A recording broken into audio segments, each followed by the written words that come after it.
new report out, damning from Reuters. U.S. Agency for International Development staffers in early 2024 drafted a warning to senior officials in the Joe Biden administration. Northern Gaza had turned into an apocalyptic wasteland with dire shortages of food and medical aid.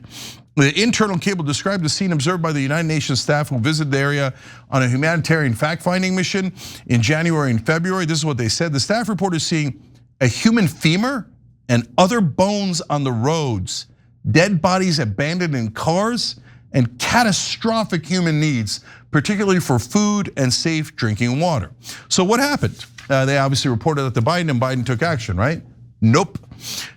Quote, but the US ambassador to Jerusalem, Jack Lew, and his deputy Stephanie Hallett blocked the cable from wider distribution within the United States government because they believed it lacked balance, according to interviews with former officials and documents seen by Reuters. So I could go on, but it's clear. Jack Lew made a decision, I'm gonna protect Israel. I'm not going to be honest with my superiors in the American government. I'm gonna hide reality from them. What balance do you need on, I saw bones on the side of the road, I saw dead people in cars in this an apocalyptic scene, and there's what balance do you need on that? And by the way, where was your balance? You didn't report any of it. Yeah. You just hid it. Because Jack Lew and Stephanie Hallett don't work for America, they work for Israel.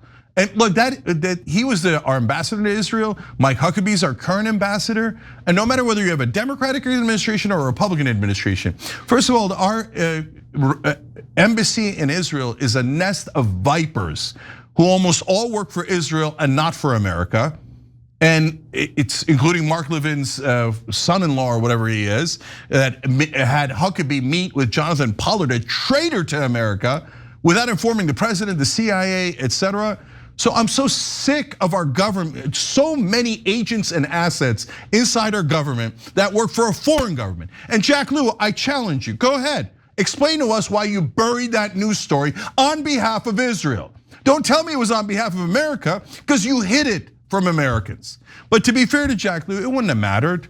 Joe Biden is an Israeli asset. So if he told him, hey, they're murdering people, there's bones all over the ground, Joe Biden would be like, oh, do they need more money?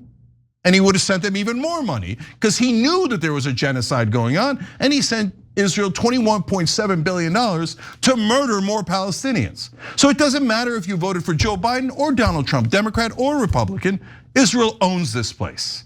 So that's the stone cold reality. Almost no one in America wants to go to war with Iran. Now notice the Politico story said 50% of Trump voters, they didn't say the overall number, because the overall number for the whole country is way, way lower. Yeah. So a minuscule percentage of Trump's base, a minuscule percentage of the overall country, propagandized 100%, I guess, they tell me it's gonna be easy, right? Mm-hmm. The rest of the country doesn't want it, and we're gonna go to war anyway. And we're gonna do it for Israel that has been asking it for 20 years. I came to America, I didn't realize I came to a province of Israel where we would all be occupied by this tiny, ridiculous, oppressive country. John, last word. No, I'm super worried about what's gonna happen this weekend. I'm super worried about what's gonna happen coming out of it. I mean, I know what's not gonna come out of it is the democracy that Iranians deserve that will not be allowed, no matter what comes out. First of all, it's entirely possible that the protesters will still be absolutely slaughtered by the Iranians. Maybe some of them will be slaughtered by Trump's bombs when he drops them.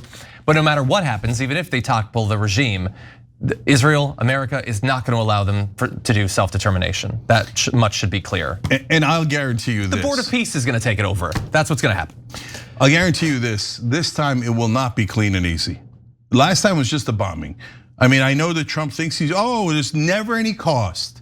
But you do enough of these missions, and there's gonna be a cost. At some point, somebody's gonna take out a plane, somebody's gonna take out a ship, and when they do, they're gonna come back and go, that's it, we gotta put boots on the ground, and we gotta go to war forever and ever and ever for Israel, okay? There's a case to be made that Trump wants that. Of course he wants that. So when that happens, remember, if you're part of that small part of the country, that 50% of Trump's voters that are still being deluded about who runs this country, and making you the anti-war candidate go to war, and the most disastrous war you'll ever see.